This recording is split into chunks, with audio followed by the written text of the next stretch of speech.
This video contains spoilers, of course, for Digimon Story Time Stranger and its upcoming DLC waves. Also, fastest future Karn ever. I made and finished this video mere hours before they announced the release date for Digimon Story Time Stranger DLC episode wave 1. You've already seen a whole video on that. There are going to be moments in this video where I talk as if that hasn't been announced yet, because the video is already done. But go check out my video that I did on Friday about that. We just got some pretty significant confirmations for the upcoming Digimon Story Time Stranger DLC. Wave 1, Alternate Dimension, but also Wave 2 and 3, including finally confirmation of the main villain of the overarching DLC Season Pass. So in today's video, I'm going to explain who that villain is, some of the tidbits of news we got this week from Ryosuke Hara, producer of Digimon Story Time Stranger, and talk about what that means for the future of this game.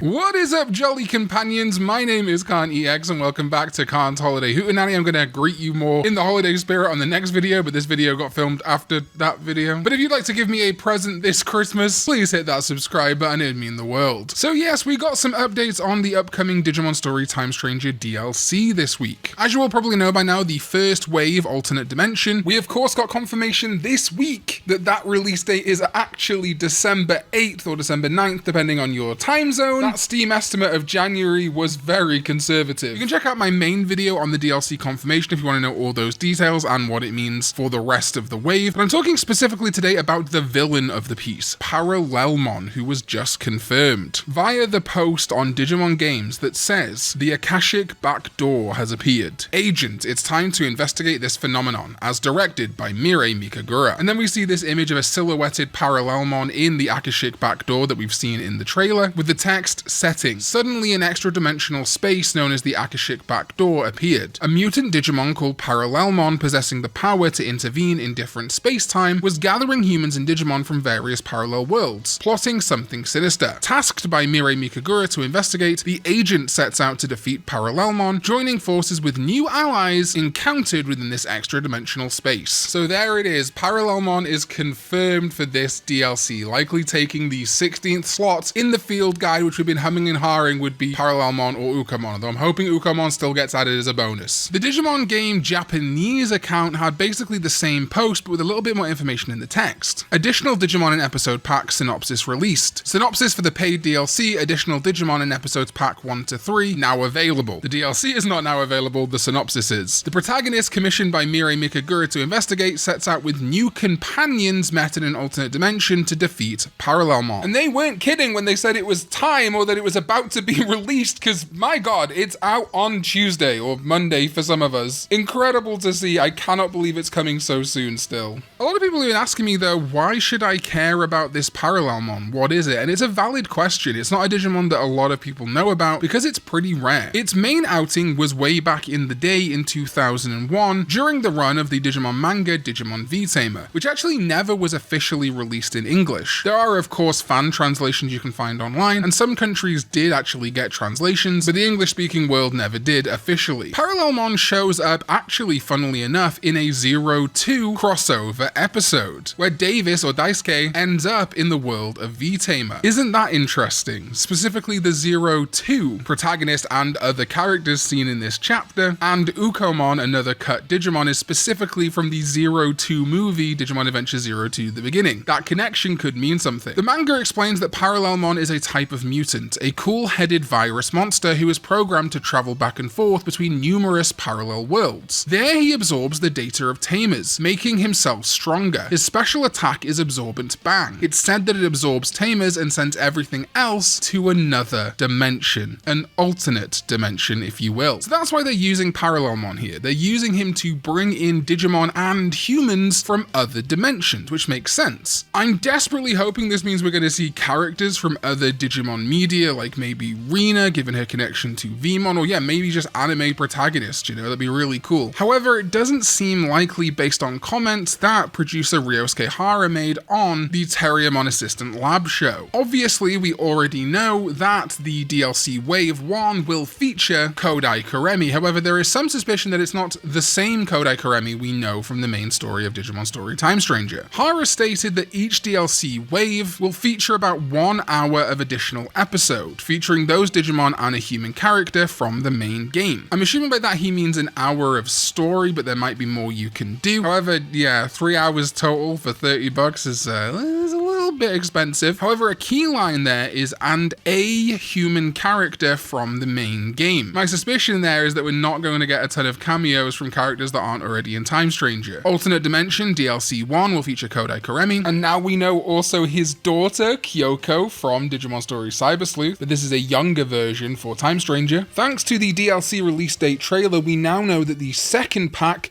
will focus on Hiroko, and the third pack will focus on Asuna and Dr. Simmons. I'm really hoping that this means we're going to get like a Bancho alternate dimension version of Hiroko, and then maybe the regular Asuna and Dr. Simmons. Although maybe just alternate dimension versions that Parallelmon has brought through. It's also interesting that Parallelmon specifically absorbs the data of Tamers in the V-Tamer manga. I wonder if, as we see Kodai Karemi kind of getting partnered with a Blitzgreymon and Crescarurumon potentially, maybe not, in this DLC, if Parallelmon is finding alternate dimension versions of characters we met in Time Stranger who never got Digimon partners, meaning that like Asuna and the Agent don't qualify, and indeed neither does Inori. The reason it's really huge that Parallelmon is showing up though is that he hasn't really showed up in anything before. Aside from his main V-Tamer outing, his last appearance was as a reference in a V-Tamer one-shot manga when Digimon Adventure 2020 came out, having the Adventure 2020 version of Taichi interact with the V-Tamer version, and they bring up parallel universes here, parallel worlds, and say that Parallelmon is a monster who connects parallel worlds together. Aside from that and one card, this DLC is the first outing for Parallelmon in quite some time, and indeed he's never been in a video game, a VPET, the anime, or anything like that, so this is huge. And Digimon Story Time Stranger has actually been pretty good for freeing Digimon from what we call V-Tamer Jail. The V-Tamer manga came up with a lot of Digimon that kind of were just stuck in that manga for a good while. Some got to be in more media than others, but Digimon like Kalismon, which is prominently featured in Time Stranger, were until more recent memory very much V-Tamer exclusive. This is also true for Digimon like Dominimon. Really, as far as official Digimon from V-Tamer go now though, are specifically the future mode of Old Force Futuramon, which gets very few outings, the Super Ultimate or Mega Plus version of Demon, Petite Mammon, very surprised this didn't end up in the game, as a Bielstarmon pre-evolution, Regulumon, which is a flying evolution variant of Leomon, that we also now have a Regulusmon, so that might be tougher to integrate in future. Then again, we've also got a Gekomon and a Gekomon. And there was Panimon, Lycamon, and Hermon, although those technically didn't even debut in V-Tamer. They were showed in V-Tamer as cut content. And there is also Metamormon, who is very similar to Parallelmon. But that's basically every Digimon that were actually in V-Tamer that need more representation, aside from Parallelmon, who is now getting it. I can't believe we're probably going to see a Digimon reference book listing for Parallelmon this year, or next year. And I think this also puts to bed the idea that Tenya Yabano, the artist for Digimon V-Tamer, for some reason doesn't want V-Tamer Digimon to exist outside of the manga, or like has weird licensing issues that he's like not giving up, because we actually have a tweet from him this week posting a picture of Parallelmon and saying, "Are they coming out with Parallelmon? Please summon V-Tamer 01 to the mainstream in the multiverse, lol." So he really wants V-Tamer Digimon to appear more in Digimon media, really dispelling any weirdness that I think people assume there is. So that's what Parallelmon is. He is a V-Tamer Digimon, basically just a MacGuffin for multiversal communication, but now being used to add Digimon from different dimensions. I think that's a fun idea. The reason we didn't have Blitzgreymon, Crescarurumon, Omnimon Ultra S, Omnimon Ultra B, and Zwart Defeat is that they were not originally in the same universe as Time Stranger. Maybe because they were prominent and kind of debuted, at least some of them, in Digimon World Next Order, these might specifically be Digimon from the universe of Digimon World Next Order that Parallelmon is bringing through. Similarly with the Banchos, pulling in them from a universe where Bancho Leomon has compatriots, and the X-Antibody Digimon, yeah, that makes a ton of sense that they'd be from an alternate dimension. The X-Antibody Royal Knights being almost a contrast or difference to King Drazil or Yggdrasil's Royal Knights we saw in the story of Time Stranger. The Japanese Digimon game account all but confirmed that Parallelmon will be our 16th slot in the field guide that we have spare after the 15 in the DLC. And Ryosuke Hara did say on Terriermon Assistant Lab that even if you don't play the story of this DLC, DLC, which is going to kind of take place post-game, meaning that you will need pretty strong party and higher agent skill to be able to do these DLCs. You're still going to be able to just obtain them in regular gameplay as long as you buy the DLC. So if you start a brand new game of Time Stranger, as soon as you unlock Mega, the relevant Digimon will be able to digivolve to these Digimon. It makes me wonder then, if Parallelmon is our 16th, which line is he going to slot into, or which multiple branches is he going to slot into? I think Infomon as a pre-evolution makes a ton of sense, but so do things like Dragomon. I've seen a couple of people say this in my comments, and I think this would be beautiful. We don't have a spare slot if Parallelmon is number 16. And as I've said, yeah, they could just add them on to the end, especially if they do more DLC in future, but it would be very funny and very like Victini of them, especially with Ukomon being from Digimon Adventure Zero to the beginning, like the original Digidestin partner, kinda. If actually Ukomon became field guide number 0, that would be cool. Hara also confirmed that the elevator in the in-between theater is where we're going to access the Akashic back door with Mirai, makes sense, and that you can tackle these DLC in any order you want once they're all out. They're all going to be their own individual stories, but Parallelmon is going to unite them as the common enemy, which does make me wonder whether we're going to get a bonus episode or epilogue that has not been announced once all 3 DLC are out. Maybe, and this is prime tinfoil hat Karn, I'm not letting go of Ukomon in this game, maybe we beat each of the DLC in any order we want, but obviously for me it's going to be release order, over the next 6 months or so, and then when we do, we get the bonus epilogue, the Parallel Dimension, where we fight Parallelmon, maybe a surprise character shows up, imagine if it was V-Tamer Taichi, we defeat it, and much like how in Digimon Beat Break, they defeat Digimon and they go back to their baby or in training form, we defeat Parallelmon, purge him of his evil, and he reverts to a rookie, a little baby Ukomon for us to recruit at the end of this weird outer dungeon, just like the outer dungeon reward Digimon. Would be kind of fun. Alright, that is it, an update on the DLC for Digimon Story Time Stranger. I'm sure there will be more coming, and an explanation of Parallelmon, our brand new overarching villain, returning from V-Tamer. Let me know which DLC wave Digimon you're most excited for and the story and who you think's going to show up in them. And thank you to my sovereigns, ZDK14, Jeremy Babineau, Chaotic Prophet, and Lupus Lichlord for supporting me over on Patreon. You can support me there too and get early access to my videos plus a bunch of other rewards, or just subscribe here on YouTube, or even join my YouTube channel members who also get early access and a ton of other rewards. Thank you so much for watching, and I'll see you next time when we go digital.